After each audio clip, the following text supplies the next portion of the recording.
In the rural heart of Kentucky, beneath the silent oaks of a forgotten cemetery, lies a grave unlike any other.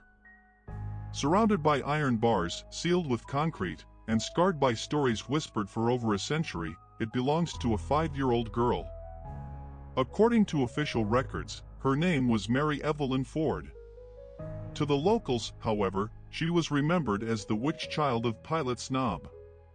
But what happened next defies logic and raises questions that may never be answered. The year was 1916. America stood on the brink of modernity, automobiles rattled along dusty roads, electricity crept slowly into rural towns, and yet superstition remained as strong as ever. In the rolling hills of Marion, Kentucky, the small farming community was bound tightly by faith, tradition, and fear of the unknown. Within such isolated towns, even the smallest deviation from what was considered normal could provoke suspicion, gossip, and, at times, violence. Mary Evelyn Ford was born into poverty. Her mother, a widowed woman already distrusted by her neighbors, lived at the edge of town. According to fragmented accounts, she kept to herself, rarely attending church and surviving through odd jobs. In an era when conformity was everything, her isolation bred suspicion. When strange misfortunes struck the town, a failed crop, the sudden illness of livestock, unexplained deaths, whispers began. The widow is cursed. Her child is unnatural. The girl herself only deepened the unease.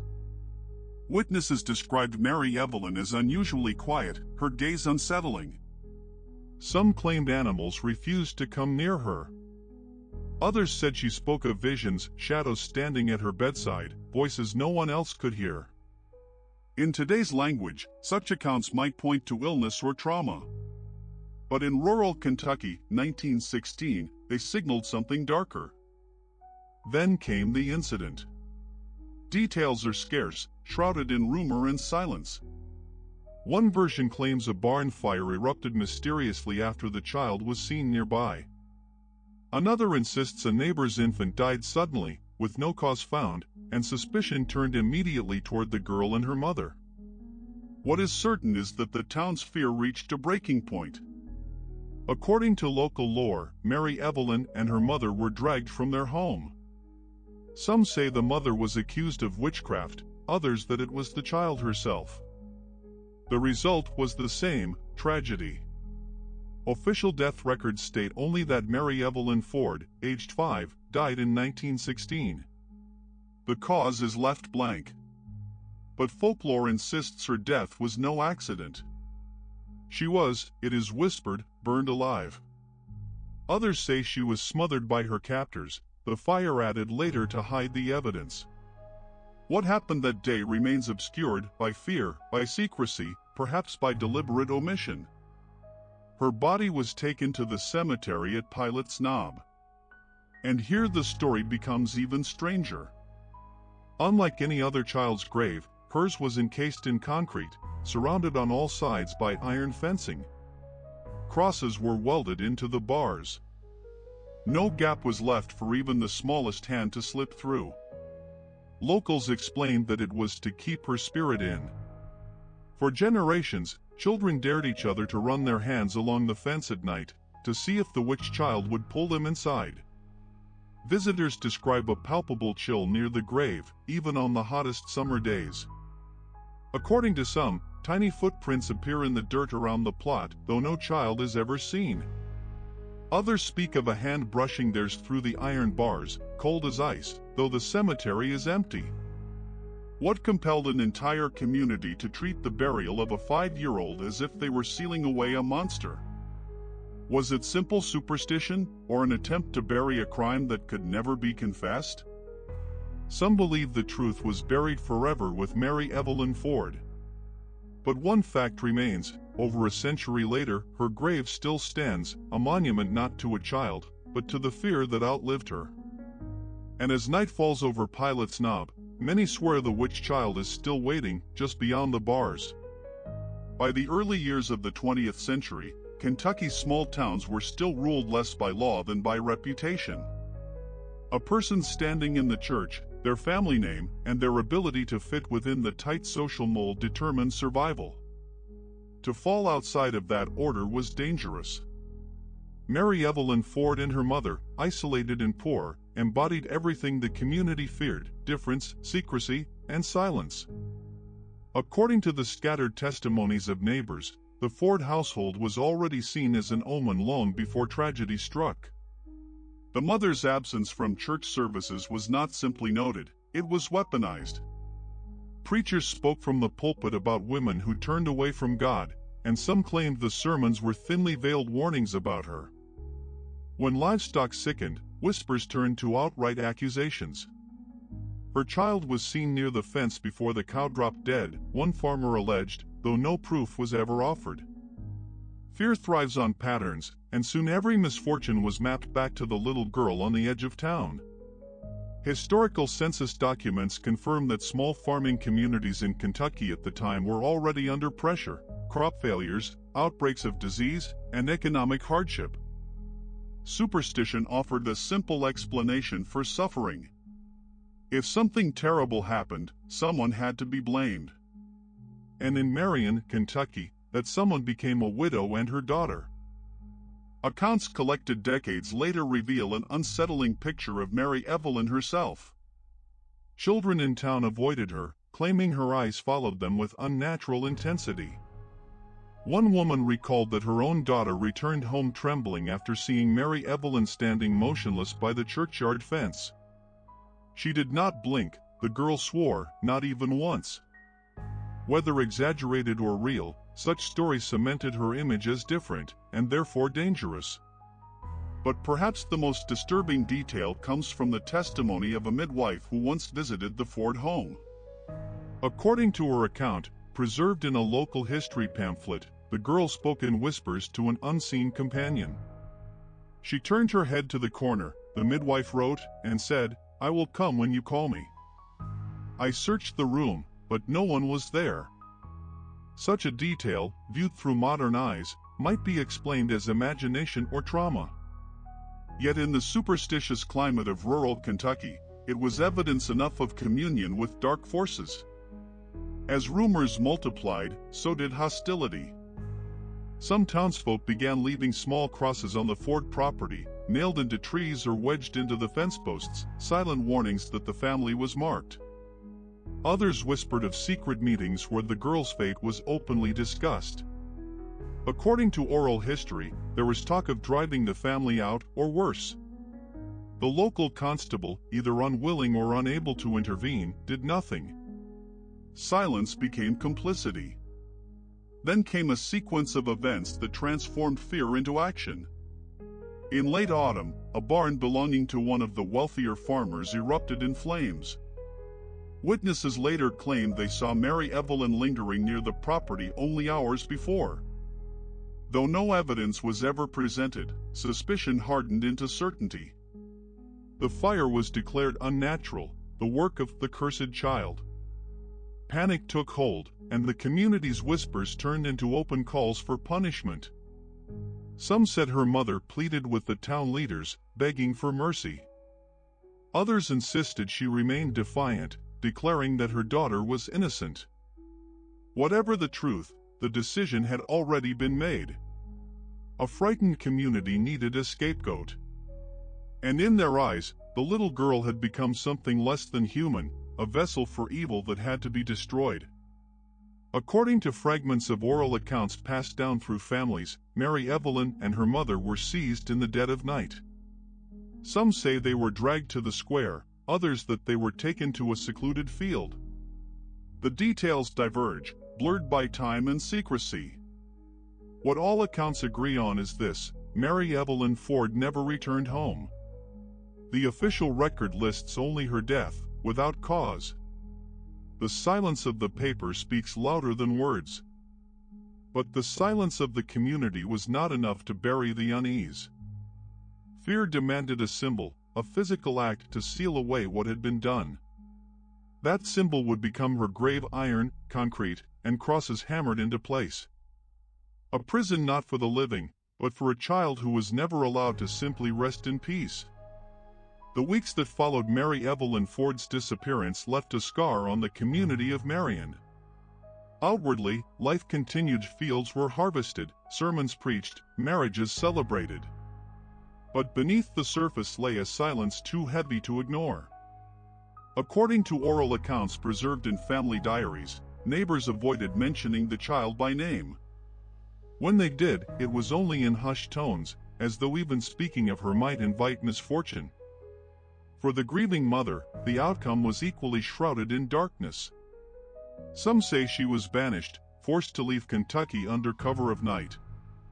Others claim she perished alongside her daughter, her body never recorded, her existence erased. The absence of official documentation only deepens the mystery.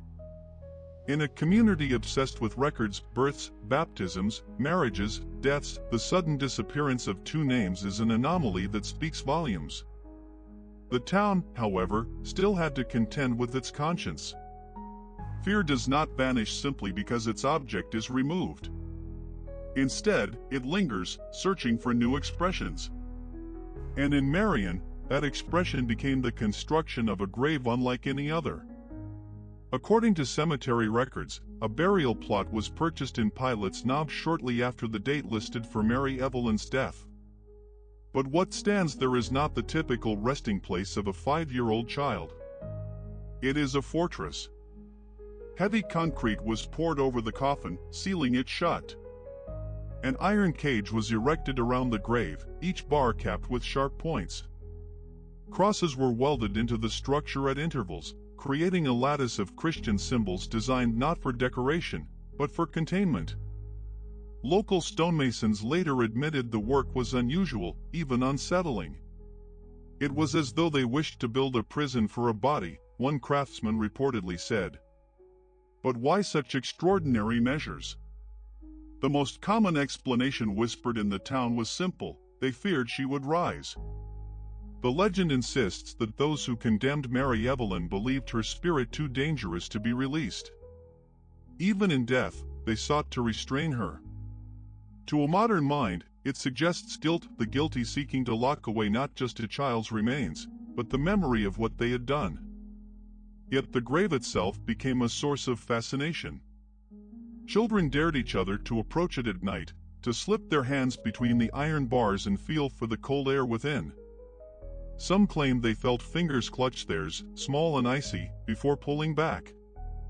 Others swore they saw footprints in the dirt, circling the grave though no child was ever present. Each retelling strengthened the legend, turning the site into a place of dread.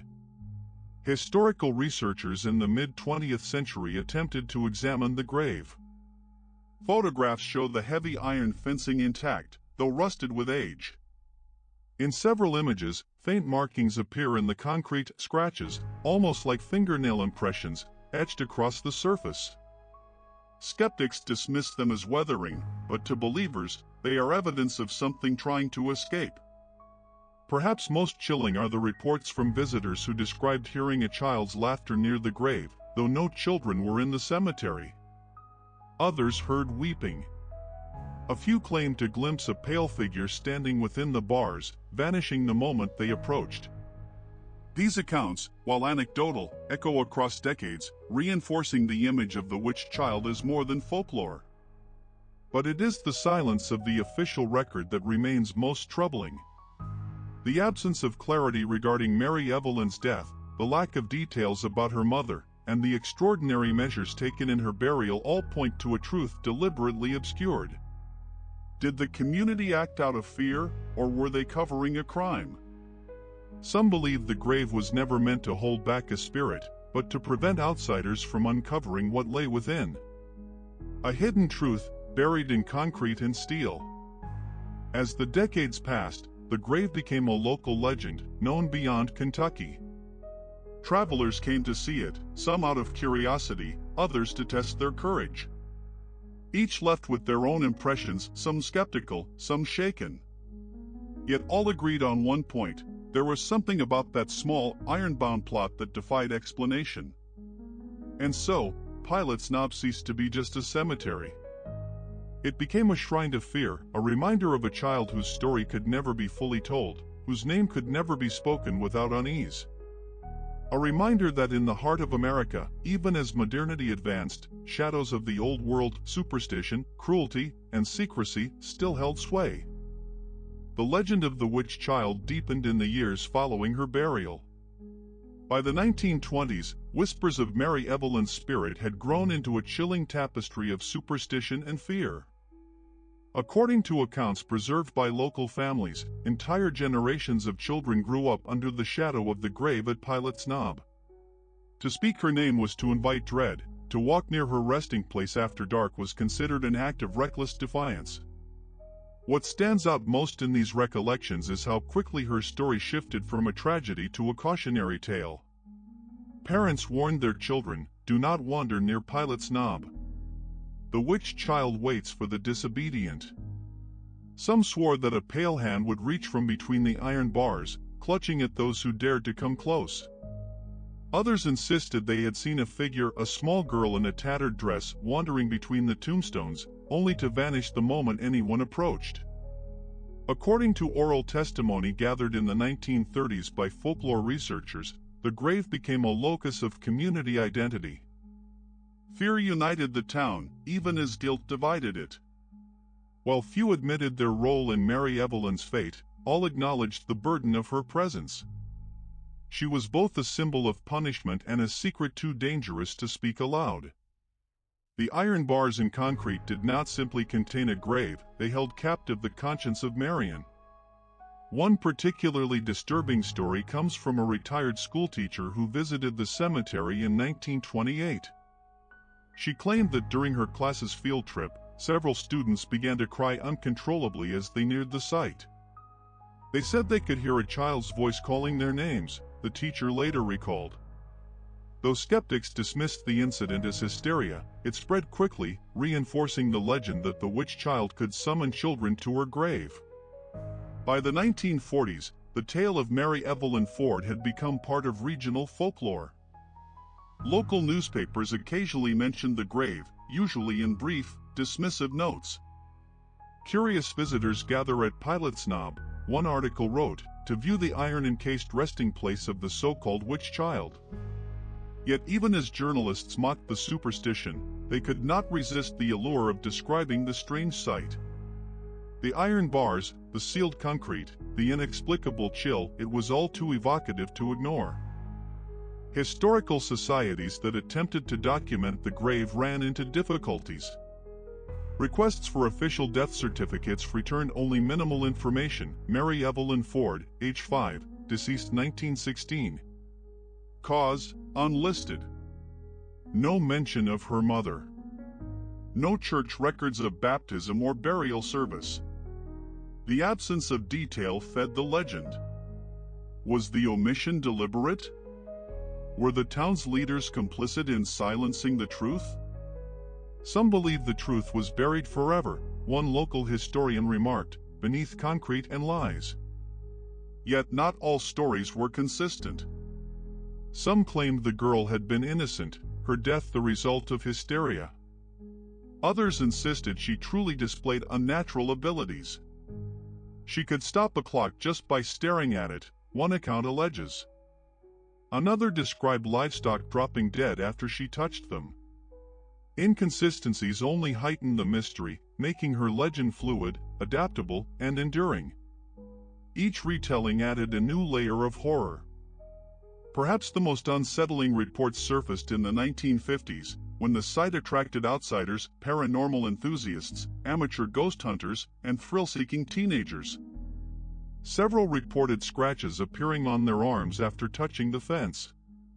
A few claimed to awaken at night to the sound of children's laughter outside their homes, though no one was there. Whether coincidence, suggestion, or something more, these experiences bound the living to the dead, ensuring that Mary Evelyn's story could never fade entirely. But even as the legend grew, so did the unease. What truly happened to a 5-year-old girl in 1916? Why was her grave sealed like a prison? And why did the community, decades later, still feel compelled to pass on her story in whispers, never daring to forget? According to the people of Marion, forgetting was impossible. The witch child of Pilot's Knob had become a part of them, an eternal reminder of the line between fear and guilt, superstition and truth. By the middle of the 20th century, the story of the witch child had crossed beyond the borders of Marion, Kentucky. Pilot's Knob was no longer just a local cemetery, it had become a destination for those who sought the strange and unexplained. According to newspaper clippings from the 1960s, visitors arrived from as far as Ohio and Tennessee to see the grave that was said to imprison a restless spirit. The legend had become both a burden and a curiosity, shaping the town's reputation in ways no one had eyed. Some residents despised the attention. They argued that the grave was nothing more than a sad memorial to a misunderstood child and that outsiders were exploiting tragedy for entertainment. Others, however, leaned into the legend, selling souvenirs or offering ghost tours. What had begun as a community's secret shame was now transformed into folklore tourism. Pilot's Knob became not just a cemetery, but a stage on which America's fascination with the supernatural could play out. Reports from this period reveal a troubling pattern. Visitors often described physical sensations near the grave. Some felt their chests tighten, as though the air itself were heavier inside the iron cage. Others swore their cameras malfunctioned when pointed toward the plot, film coming back fogged or ruined. But what happened next defies logic, one tourist wrote in a letter to the editor. "When I touched the bars, I felt something pulling, not outward, but inward." In 1965, a group of folklore students from the University of Kentucky conducted an informal investigation. They measured temperature fluctuations inside the grave's perimeter and noted a consistent drop of nearly 10 degrees compared to the surrounding area. Though not conclusive, the data was unsettling. Some believe the grave is not simply sealed, one student remarked, but actively consuming energy. Their report, though never formally published, circulated among paranormal researchers, further sway. Yet, for all the fascination, the grave remained a site of contradictions. Official records still refused to provide clarity. Attempts to uncover the original burial documents yielded only silence. County clerks cited lost files, misplaced archives, or water damage. Skeptics argued this was nothing unusual for rural Kentucky in the early 20th century. Believers countered that the omissions were deliberate, proof of a cover-up stretching back decades. Some believed the truth was buried forever, the student. Meanwhile, the townspeople continued to live with the weight of the legend. Older residents recalled being warned never to linger near the cemetery. "My grandmother told me that if you touched the bars, the witch child would follow you home," one man confessed in a 1970s interview. "I never dared." Even those who scoffed at the supernatural treated the site with uneasy respect. No one vandalized it, no one attempted to remove the iron cage. Fear, even cloaked in skepticism, held its grip. Perhaps the most haunting detail of this era comes from a local pastor, who admitted privately that his church conducted prayers of protection near the grave once every year. "Not for her," he said, "but for us." His words reflect the paradox at the heart of the legend. The community had condemned a child, but in doing so, they had chained themselves to her memory. The grave did not merely hold a body, it held an unspoken pact of fear and guilt, passed from one generation to the next. By the late 1970s, the witch child of Pilot's Knob had become more than folklore. She had become an institution, a symbol of the blurred line between history and legend. Outsiders came seeking chills, locals endured the whispers. And through it all, the small grave remained unchanged, a monument of iron and stone that defied explanation. What had begun as a story of superstition now stood as a mirror to the darker instincts of humanity, the need to control what we fear, even if that means condemning the end. By the dawn of the 1980s, the witch child of Pilot's Knob had achieved a reputation far beyond Kentucky. Her story appeared in collections of American ghost tales, nestled between legends of haunted houses and phantom hitchhikers. But unlike the typical folklore, Mary Evelyn Ford's grave carried the weight of a physical presence: iron, concrete, and stone that could be touched, photographed, and feared. For paranormal investigators, Pilot's Knob became a proving ground. Throughout the decade, small teams armed with tape recorders, Polaroid cameras, and rudimentary electromagnetic sensors descended upon the cemetery. Their findings were inconsistent, but rarely uneventful. Some reported whispers caught on tape, faint voices that seemed to repeat the words "let me out." Others described sudden drops in temperature or unexplained malfunctions of their equipment. Skeptics argued these were the results of faulty tools or heightened nerves, but believers insisted they had touched the edge of something unexplainable. One particularly striking account emerged in 1983, when a group of enthusiasts from Louisville claimed to witness a pale figure within the cage. She was small, no taller than a child, one investigator wrote, and she pressed her hands against the bars before fading into nothing. Though dismissed by many as hysteria, the story circulated widely, appearing in regional newspapers and fueling a new wave of fascination. Once again, the witch child's legend expanded, fed by the human desire to see what should not exist. But it was not only outsiders who contributed to the growing myth. Locals, too, continued to report disturbing encounters. According to testimony collected in the late 1980s, several teenagers who dared each other to spend the night near the grave awoke with scratches on their arms and legs, as though clawed by small hands. Another boy claimed to find his shoes missing in the morning, only to discover them later, neatly placed inside the iron fence, though the locks had not been disturbed. Some believe the spirit walks freely, an elderly resident later commented, but only returns to her prison at dawn. Religious leaders responded with renewed concern. A pastor from a nearby church publicly warned against visiting the grave, calling it a site of demonic influence. His sermons painted the witch child not as a victim, but as a lingering spirit corrupted by evil.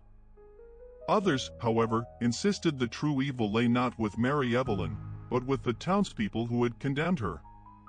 The debate mirrored the uncertainty at the heart of the legend: was she a monster or a martyr? Historical researchers attempted once again to locate definitive records of Mary Evelyn's death, but the trail remained cold. County archives from 1916 were said to have been damaged by a flood, leaving only fragmentary documents. Some genealogists even questioned whether Mary Evelyn existed at all, proposing that the grave might have been a later fabrication designed to attract fear and curiosity. Yet the iron bars and concrete spoke otherwise. They were not the work of storytellers, but of hands determined to seal something away. The contradictions only deepened the mystery. Visitors described overwhelming emotions when approaching the grave: sorrow, dread, even nausea. Some collapsed entirely, convinced they had been touched by the child's spirit.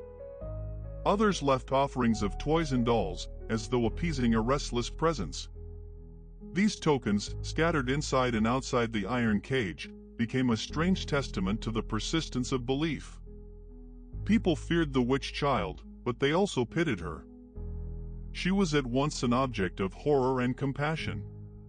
By the close of the 1980s, the witch child had become entrenched in both local lore and national folklore. Books of ghost stories reprinted her tale, always with slight variations, each more unsettling than the last. Was she burned alive? Smothered? Banished? No one could agree. But all accounts circled back to the same chilling truth: a 5-year-old child was sealed in iron and concrete, her grave unlike any other. The unanswered question remained: what had the people of Marion feared so greatly that they went to such lengths to contain her, even in death? As the 1990s began, the witch child of Pilot's Knob stepped firmly into the realm of modern legend.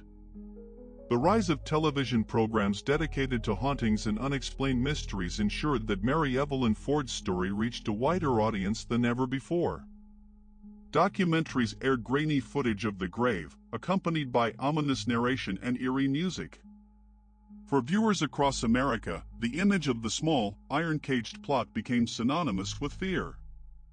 But with visibility came scrutiny. Skeptical investigators traveled to Marion determined to debunk the legend. Armed with better equipment and professional skepticism, they examined the site. Their reports described nothing supernatural, only an unusual grave with an extraordinary fence. Yet even the skeptics could not explain certain details. Why was a 5-year-old child's grave sealed in concrete? Why did locals refuse to discuss her openly, even after decades had passed? Why, when pressed, did older Res. In 1992, a widely circulated article in a Kentucky newspaper reignited debate. The journalist described visiting the grave and feeling an overwhelming sorrow that did not feel like my own. He photographed the plot repeatedly, but one image emerged blurred, a faint outline of a small figure appearing within the bars. While skeptics dismissed it as a photographic error, believers hailed it as proof of the child's restless spirit. Some believed the truth was buried forever, the article concluded, but reports from locals during this decade continued to blur the line between folklore and experience. Several families admitted to leaving small offerings, dolls, flowers, and even candy at the grave, not as acts of devotion, but as gestures of protection. If we left something for her, she would not follow us home, one woman explained. These offerings became a constant presence, seen by every visitor to Pilot's Knob. Toys weathered by rain, trinkets rusted with time, and faded flowers created a haunting M. Meanwhile, paranormal groups increased their visits. A particularly unsettling investigation in 1995 reported that one member collapsed while standing near the grave, claiming she felt small hands clutching at her ankles. Another swore that his recorder captured a child's voice whispering his name. When the group played back the tape, a faint, high-pitched laugh echoed in the background. To believers, this was chilling confirmation. To skeptics, it was only the power of suggestion, but suggestion itself. The tension between belief and denial mirrored the contradictions of the legend itself. On one hand, the witch child symbolized fear of the unknown, superstition given form. On the other, she represented guilt, a community's silent acknowledgement of a terrible act committed against a child. Both interpretations fed the myth, ensuring it could never fully die. Fear and guilt are powerful storytellers, and at Pilot's Knob, they had built a stage of iron and concrete. By the late 1990s, the witch child had taken on a second life in print. Authors of regional folklore books devoted entire chapters to her, often embellishing the tale with dramatic flourishes. Some claimed she cursed those who mocked her. Others described the grave as a gateway between worlds. These retellings, while sensationalized, ensured that the story of Mary Evelyn Ford would never fade into obscurity. Her grave became not only a site of fear, but a symbol of America's hunger for mysteries, the deaf. Yet the growing attention also brought unease to Marion.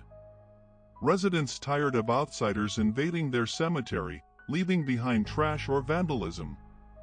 The legend, once whispered in fear, had become a commodity. It is not a story, one elderly man told an interviewer in 1998. It is a child's grave. And we are still haunted, not by her spirit, but by what we allow to happen. His words served as a sobering reminder, behind the myth lay a tragedy too real to dismiss. Thus, as the century turned, the witch child of Pilot's Knob stood at a crossroads of history and legend. She was a victim, a monster, a tourist attraction, and a symbol all at once. But one fact remained unchanged: the grave, with its iron bars and concrete seal, endured as a physical testament to a story that refused to die. And as long as it stood, questions would linger. What exactly did the people of Marion fear? And why, after nearly a century, did the child behind the bars still command such power? The new millennium brought with it new technology, and with it, new ways of experiencing the witch child of Pilot's Knob. By the early 2000s, the internet had become a breeding ground for ghost stories, urban legends, and viral mysteries. Mary Evelyn Ford's grave found itself reborn online, her story retold on message boards, paranormal websites, and later on YouTube. Each retelling carried its own twist, but the imagery was always the same: the iron cage, the concrete seal, the notion of a child's spyri. For the first time, people who had never set foot in Kentucky could see the grave for themselves through photographs and grainy videos. Some were posted by curious travelers, others by paranormal investigators eager to share their evidence. One widely circulated video from 2003 showed the grave at night, illuminated only by flashlights. The shaky camera captured what appeared to be a shadow darting between the bars. Though skeptics dismissed it as a trick of the light, the clip was viewed thousands of times. Online forums became a new kind of oral tradition, where strangers debated the details of Mary Evelyn's life and death. Some claimed insider knowledge, presenting theories that she had been the illegitimate child of a wealthy family, hidden away and then scapegoated when tragedy struck. Others argued that she never existed at all, that the grave was a fabrication designed to embody local superstition. Some believed the truth was buried forever, one poster wrote, echoing the haunting refrain that had fall. Meanwhile, in Marion, the influx of attention created real consequences. The cemetery saw an increase in visitors, some respectful, others reckless. Reports surfaced of vandalism, graffiti, and theft of offerings left at the grave. Locals expressed frustration, caught between the desire to protect their community's history and the unwanted spotlight that came with fame. "It was our secret," one resident lamented in 2005, "and the world has stolen it." Yet the internet also preserves stories that might otherwise have been forgotten. Eyewitness accounts, recorded in blog posts or shared in comment sections, captured details never formally documented. A traveler from Ohio described standing near the grave and feeling as though the ground was hollow beneath my feet, like a chamber waiting to open. Another claimed to hear a faint lullaby, though no one else was present.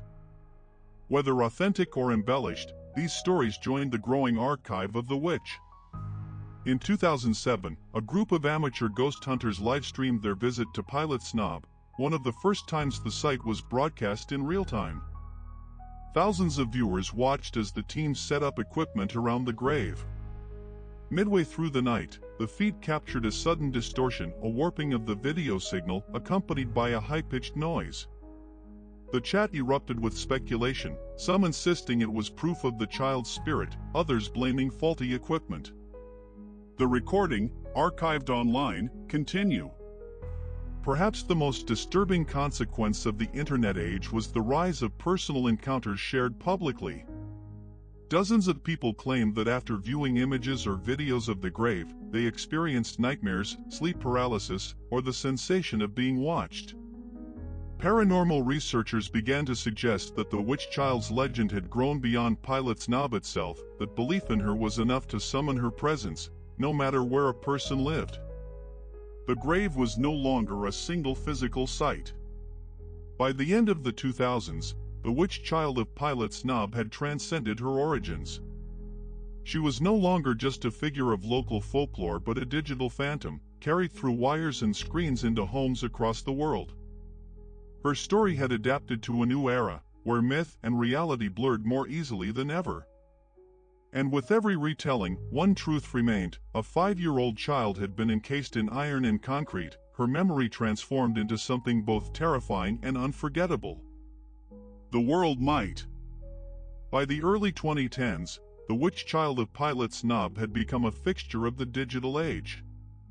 Her story appeared not only on websites devoted to folklore, but also on paranormal podcasts, amateur documentaries, and countless YouTube videos.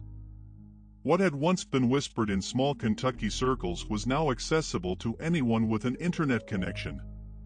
The grave, photographed endlessly, became one of the most recognizable symbols of American ghost lore. But this newfound fame did not diminish the unease surrounding it. If anything, the widespread retelling of Mary Evelyn Ford's story gave rise to even darker accounts. Internet users reported experiencing strange phenomena after simply viewing images of the grave. Some described waking from vivid nightmares of a little girl calling their name. Others claimed their devices malfunctioned when downloading photos or watching videos connected to Pilot's knob. To skeptics, these were coincidences. To believers?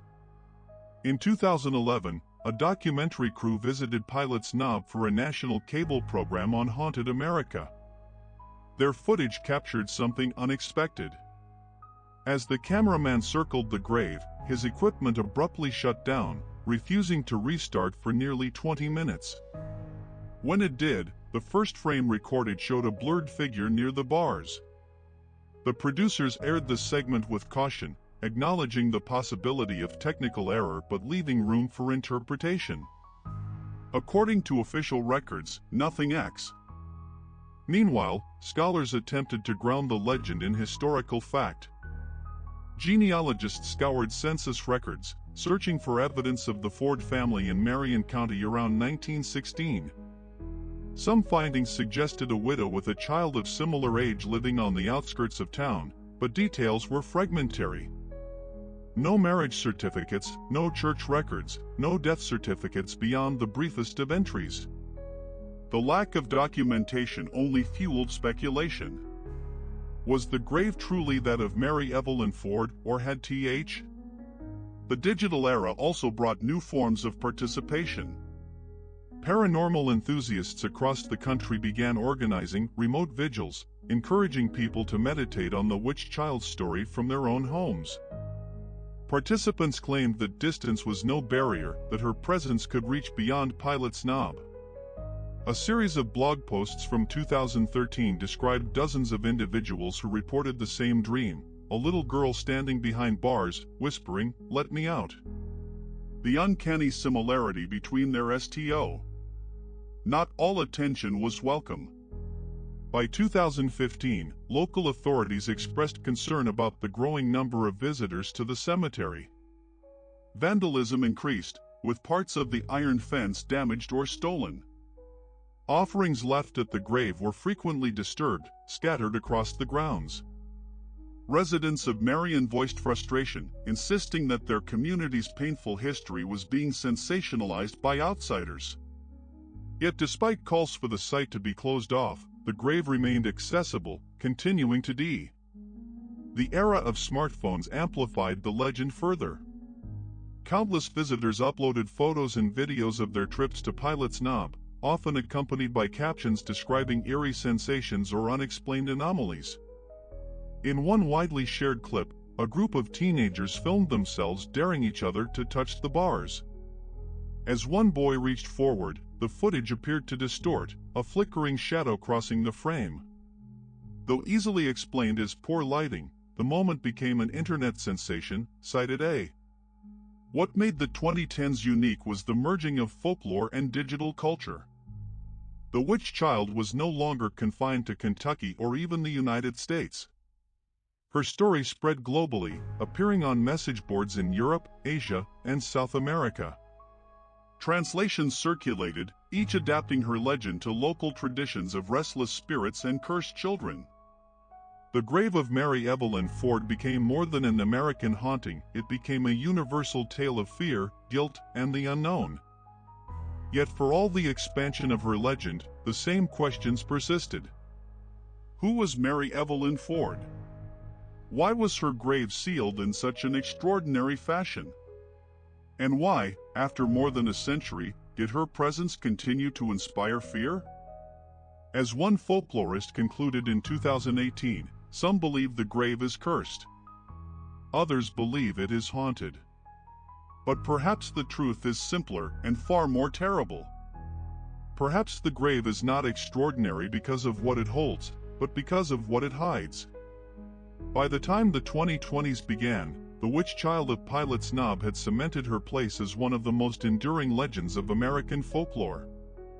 Yet her story, far from static, continued to evolve. In a world where digital media could transform rumors into viral phenomena overnight, Mary Evelyn Ford became not just a haunting tale from Kentucky, but a symbol of the blurred line between history and myth. In 2020, a new wave of attention surged as short-form videos on platforms like TikTok and Instagram highlighted the grave. Teenagers filmed themselves daring one another to touch the iron bars, often overlaying the clips with ominous music and whispered narration. Some of these videos attracted millions of views, introducing the witch child to audiences far removed from Marion. For many, this was their first encounter with the legend and eerie gateway into America's forgotten past. But with renewed fame came renewed fear. Dozens of online commenters claimed that after watching these videos, they experienced strange phenomena. Reports of sleep paralysis, shadows at the foot of the bed, and unexplained whispers in the night spread rapidly. "It's just a story," skeptics wrote. Yet the sheer volume of testimonies suggested that belief alone was enough to keep the legend alive. In an age defined by screens, the witch child had slipped beyond her grave, finding new life in the imagina. Academics also took fresh interest in the legend. Folklorists analyzed the spread of her story as a case study in digital myth-making. They noted how certain phrases, the iron bars, the concrete seal, the child who must not be freed, appeared consistently across hundreds of retellings, cementing her identity as a global archetype of the restless spirit. According to official records, one scholar observed, there is almost nothing to confirm her existence. And yet, in the cultural record, she has an E. Meanwhile, paranormal researchers continued their efforts on the ground. In 2021, a team equipped with advanced thermal cameras and high-frequency audio recorders spent 3 nights at Pilot's Knob. Their findings were inconclusive but unsettling.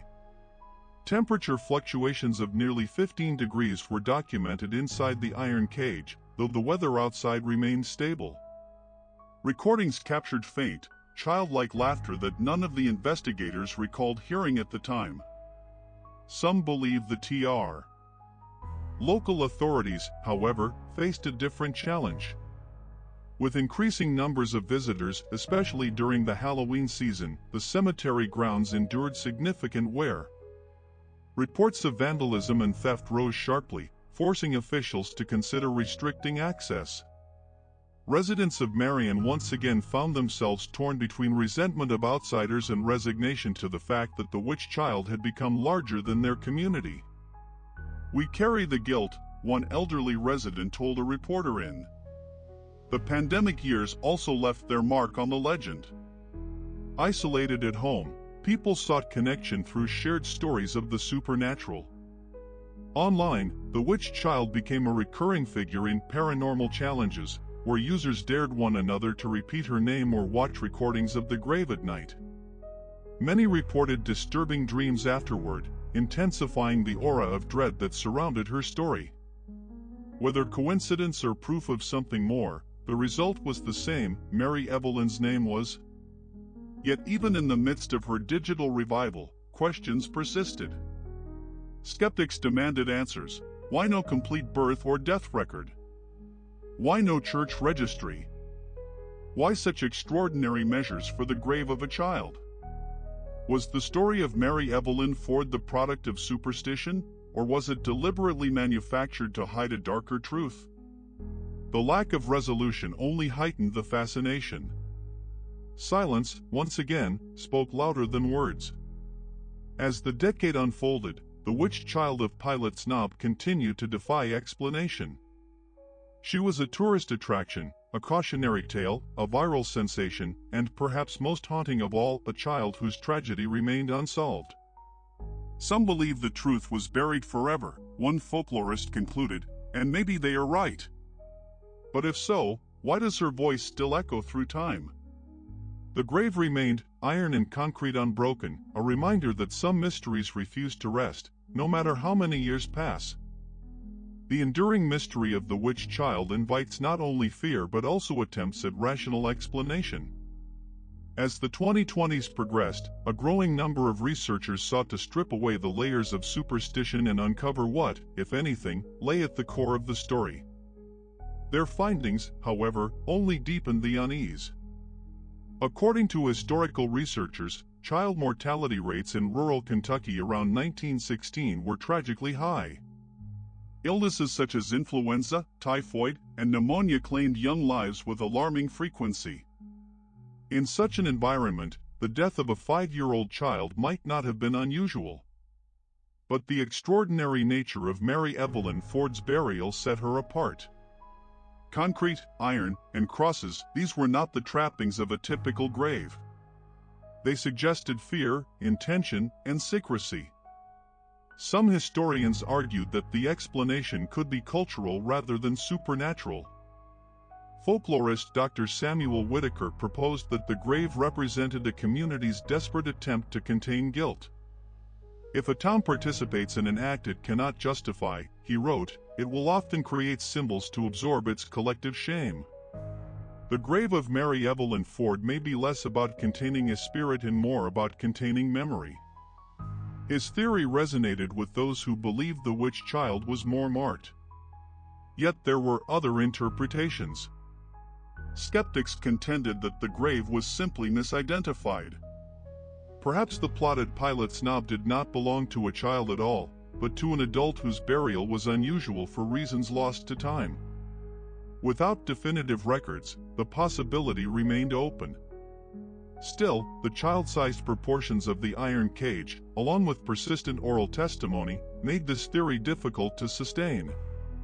Meanwhile, paranormal investigators insisted that the grave's anomalies could not be dismissed so easily.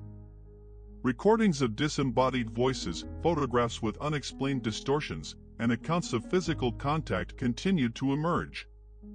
Some believe the truth was buried forever, said one investigator, but evidence keeps clawing its way back.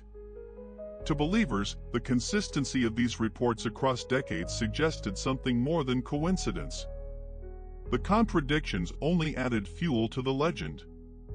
In Marion, families who had once avoided speaking of the witch child began to acknowledge her more openly, though often with unease. We don't know what really happened, one resident confessed in 2022, but we know something was done that should not have been done. Such admissions hinted at a buried history, one that official documents would never reveal. Perhaps most haunting of all were the theories of conspiracy. Some speculated that Mary Evelyn's mother had crossed a powerful family, and that the child was made a scapegoat to cover another crime. Others suggested that local leaders colluded to silence the truth, erasing records and sealing the grave to prevent discovery. While these ideas remain speculative, they speak to a deeper unease, the fear that the witch child's story is not just about superstition, but about deliberate human cruelty. Controversy also arose around the offerings left at the grave. Toys, dolls, and trinkets continued to appear, even during times when the cemetery was officially closed. Who placed them there? Some believed they were tokens of pity from sympathetic locals. Others whispered that they appeared on their own, materializing as signs of the child's restless presence. Photographs documented these objects, their bright colors faded by rain and sun, standing in eerie contrast to the iron and concrete cage. By 2023, the debate had become both academic and cultural. For some, the witch child remained a ghost story and entertaining but ultimately harmless legend. For others, she embodied unresolved trauma, a reminder of how communities can turn against their own. And for a growing number, she was both, a haunting born from tragedy, sustained by fear, and immortalized by the silence of history. Yet the central questions persisted. Who was Mary Evelyn Ford? What crime, real or imagined, condemned her to such a burial? And why, after more than a century, does her grave still inspire dread? Perhaps, as one researcher concluded, the witch child remains powerful not because of what we know, but because of what we can never know. The silence of the records, the weight of the iron, and the whispers in the night all converge into one chilling truth: some mysteries are meant to endure. The witch child of Pilot's Knob had by now become a paradox, at once a deeply local story and a global phenomenon. In the 2020s, as media coverage and online fascination grew, the legend began to seep into broader cultural contexts, reshaping itself with each retelling. What had started as whispers in a rural Kentucky town was now woven into America's cultural fabric. One of the most striking developments of this period was the blending of the witch child story with modern conspiracy theories. Online communities speculated that the grave was not merely a relic of superstition but evidence of darker practices. Some claimed it was a symbol of ritual punishment, suggesting secret societies within Marion had used the child as a scapegoat. Others went further, alleging that her grave was a marker of hidden networks, a warning left for those who strayed too close to the trut. These theories, though unsubstantiated, spread rapidly across forums and social media. They gave the witch child story a new edge of danger, not just as a ghostly presence but as a piece of suppressed history. According to official records, skeptics repeated, she hardly existed at all. But what happened next defies logic. An entire community built a cage around her grave. Why? Amid the swirl of speculation, academics attempted to reclaim the narrative. University courses on folklore began to cite Pilot's Knob as a case study in the evolution of legend. Professors compared the witch child to other child spirits in global traditions, from Europe's White Lady tales to Japan's ghostly children of abandoned temples. They argued that Mary Evelyn Ford had become part of a universal archetype, the restless child whose fate reflects society's deepest fears. Yet even in academic halls, local perspectives remained conflicted. For some in Marion, the legend had become an unwanted spectacle. Families with long roots in the area resented the intrusion of outsiders and the exploitation of their cemetery. Others, however, leaned into the story's popularity, hosting ghost tours and paranormal festivals. "It is the only thing people know about us," one shopkeeper admitted in 2024. "We live in its shadow." The town, once bound by silence, now grappled with how to control a narrative that had us. In 2025, a new investigation reignited interest. A group of independent researchers obtained ground-penetrating radar scans of the site. Their findings, though preliminary, were troubling. Beneath the layers of concrete and earth, anomalies appeared in shapes that did not correspond to a single coffin, but multiple cavities. Some interpreted this as evidence that more than one body was interred at Pilot's Knob. Others insisted the readings were distortions caused by the iron cage and dense concrete. The rap theories multiplied. Was Mary Evelyn buried alongside her mother, their fates sealed together? Or had the grave been used to conceal something else entirely? Artifacts? Documents? Secrets meant to remain hidden? The lack of excavation, coupled with the town's refusal to allow further intrusion, left only speculation. "Some believe the truth was buried forever," wrote one researcher, "not just the child, but what she represents." As the witch child's story entered this new phase, her presence in popular imagination remained undiminished. Online, she was invoked in horror fiction, podcasts, and viral videos. In Marion, her grave remained a site of pilgrimage, both feared and exploited. Academics debated her symbolism, while conspiracy theorists insisted she was the key to darker truths. Yet in all these retellings, one thing never changed: the image of a small child, sealed away in iron and concrete, staring out at the world through. And so, even as the 21st century advanced, the witch child of Pilot's Knob endured. A child lost to history, a grave unlike any other, and a legend that refused to rest. Her story had grown beyond the boundaries of fact or fiction, taking root instead in the shadows where memory, guilt, and imagination converge. Whether viewed as victim, spirit, or symbol, Mary Evelyn Ford remained what she had always been, a question without an answer, echoing through the bars of her grave. By the mid-2020s, the witch child of Pilot's Knob had taken on a role that no one in Marion, Kentucky, could have imagined a century earlier. She had become a cultural phenomenon, part folklore, part cautionary tale, part unresolved mystery. But with each retelling, new layers of meaning emerged, ensuring that her story remained relevant in a world far removed from the rural fears of 1916. One of the most striking developments during this period was the commercialization of the legend. Paranormal tourism surged, with visitors arriving not only from across the United States but from overseas. Ghost hunting television shows featured Pilot Snob in special episodes. Influencers filmed dramatic videos at the cemetery gates, their voices hushed as they described the iron cage that sealed the grave. For Marion, this attention was both a curse and a blessing. On one hand, it brought money into tea. Yet beneath the surface of spectacle lay the enduring unease of the townspeople. Some residents resented the exploitation of what they saw as a tragedy. "It is not entertainment," one elderly woman said in 2026. "It is a scar."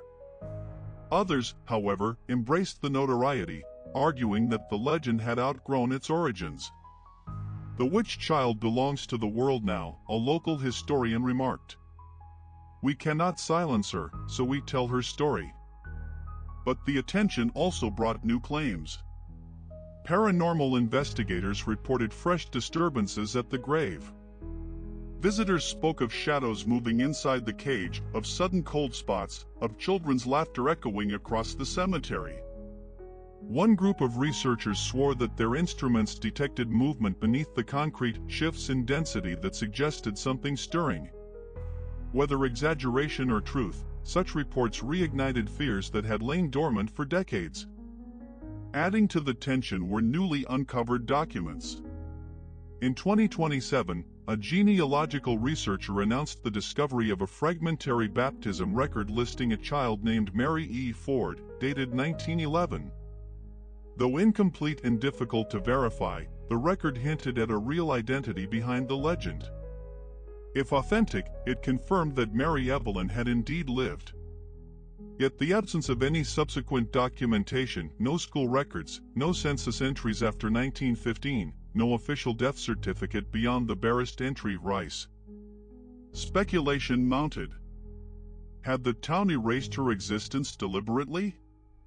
Were the missing records lost to disaster, or hidden to protect the guilty? Conspiracy theories flourished online, blending fact and fiction into a web of unsettling possibilities.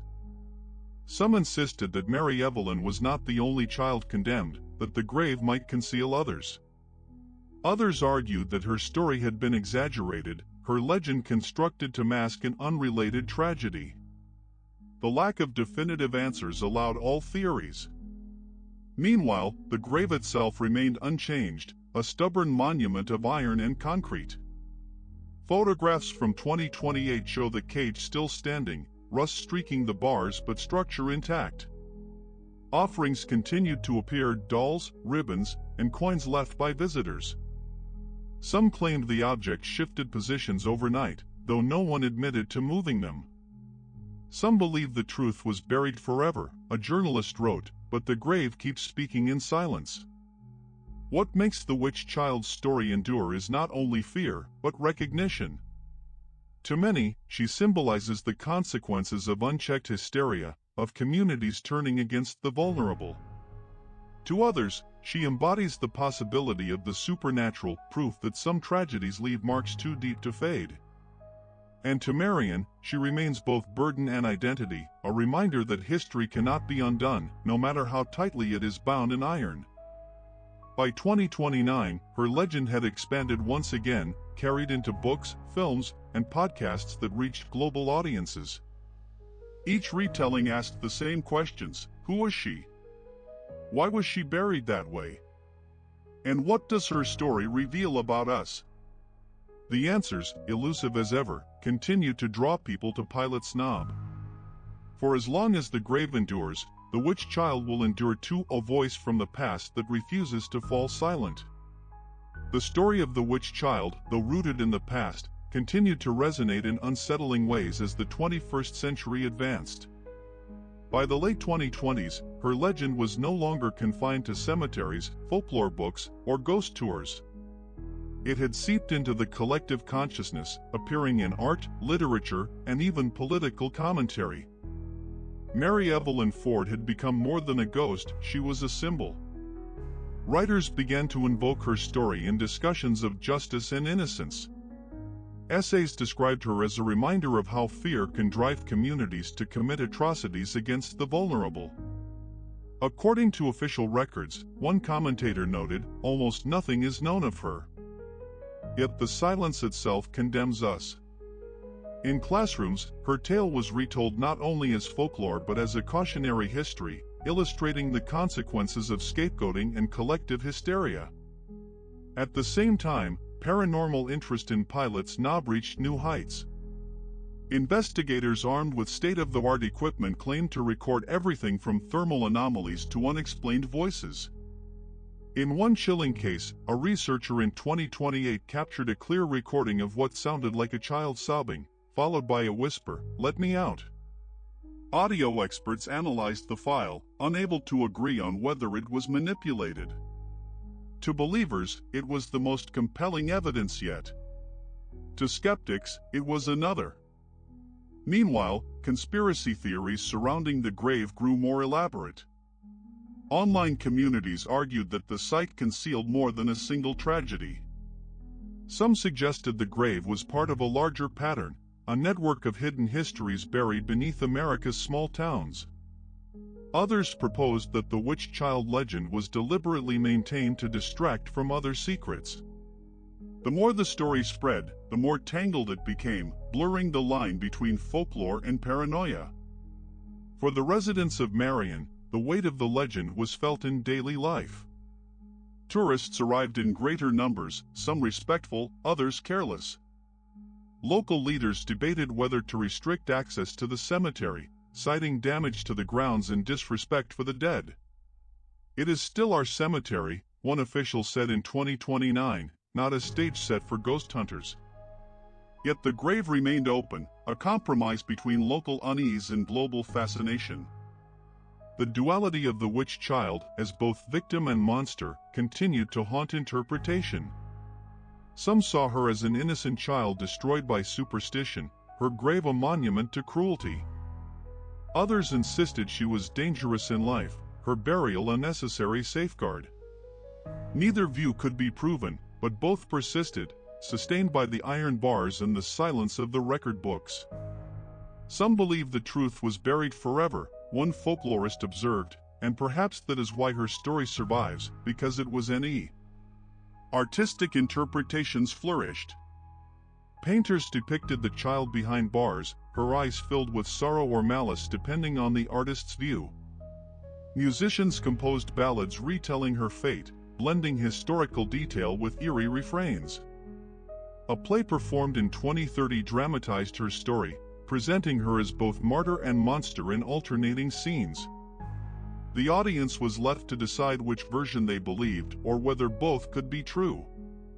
Yet the most haunting aspect of the witch child's endurance lay not in art, but in the grave itself.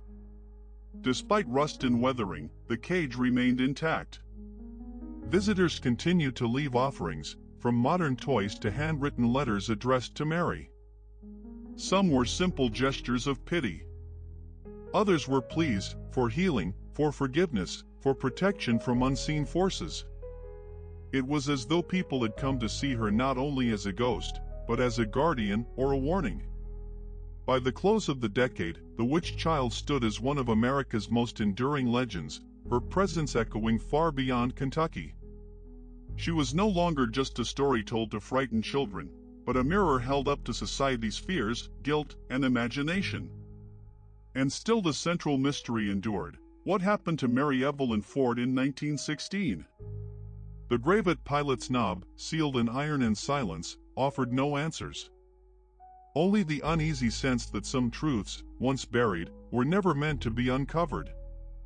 The grave of Mary Evelyn Ford endures as one of the most haunting enigmas in American folklore. More than a century after her death, the witch child of Pilot's Knob remains both a story and a silence, a shadow cast across generations. Her name has traveled far beyond Marion, Kentucky, carried on whispers, books, broadcasts, and digital screens. Yet at the heart of the legend lies a single, immovable fact: a child was buried in a cage of iron and concrete, her memory bound in mystery. Standing before the grave today, visitors describe an unsettling stillness. The cemetery itself is unremarkable: weathered stones, leaning crosses, and overgrown grass. But the witch child's plot is different. The iron cage juts upward like a wound in the landscape, its rusted bars streaked with age. Inside, beneath the concrete slab, lies a coffin said to contain the remains of a 5-year-old girl. And around it swirl the questions that have never been answered. According to official records, Mary Evelyn Ford died in 1916. No cause of death was listed. No church funeral was recorded. No obituary appeared in local newspapers. Beyond her name and her age, silence. But what happened next defies logic. Instead of a simple burial, the townspeople sealed her in concrete and iron, as though she were too dangerous to rest freely in the earth. Some say this was superstition. Others insist it was guilt. Still others believe it was evidence of a deeper crime. Over the decades, countless theories have been proposed. Some argue that Mary Evelyn was innocent, a victim of hysteria and fear. Others claim she displayed strange abilities, her fate the result of genuine terror. Conspiracy theorists insist her grave conceals not only her body, but secrets too dangerous to reveal, perhaps the remains of others, or records meant to be forgotten. Skeptics dismiss it all as folklore, insisting the story grew from exaggeration. Yet none can explain the grave itself. Visitors continue to report strange experiences: cold winds on summer days, the sound of laughter, shadows that vanish when approached. Some leave offerings, dolls, flowers, letters, as though attempting to soothe a restless spirit. Others come seeking proof of the supernatural, leaving convinced they have found it. But whether believer or skeptic, all leave with the same impression: the witch child's grave is not ordinary. It is a place where silence speaks louder than words. In the end, perhaps the truth lies not in the supernatural, but in humanity. The story of Mary Evelyn Ford reveals how fear can shape memory, how guilt can twist into legend, and how tragedy can be transformed into myth. Her grave may hold the remains of a child, but it also holds the fears of a community, the silence of a century, and the fascination of a world that cannot look away. Yet the most chilling aspect of the witch child is this: she remains unfinished. No record explains her fate. No evidence resolves the contradictions. She exists in the space between fact and legend, where history falters and imagination takes hold.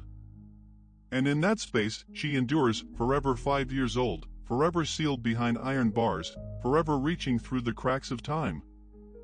As night falls on Pilot's Knob, the grave becomes a silhouette against the fading light. The wind stirs, rustling leaves across the iron cage. Some say, if you stand in silence, you can hear her voice, soft, insistent, whispering, "Let me out." Whether echo, illusion, or something more, the effect is the same.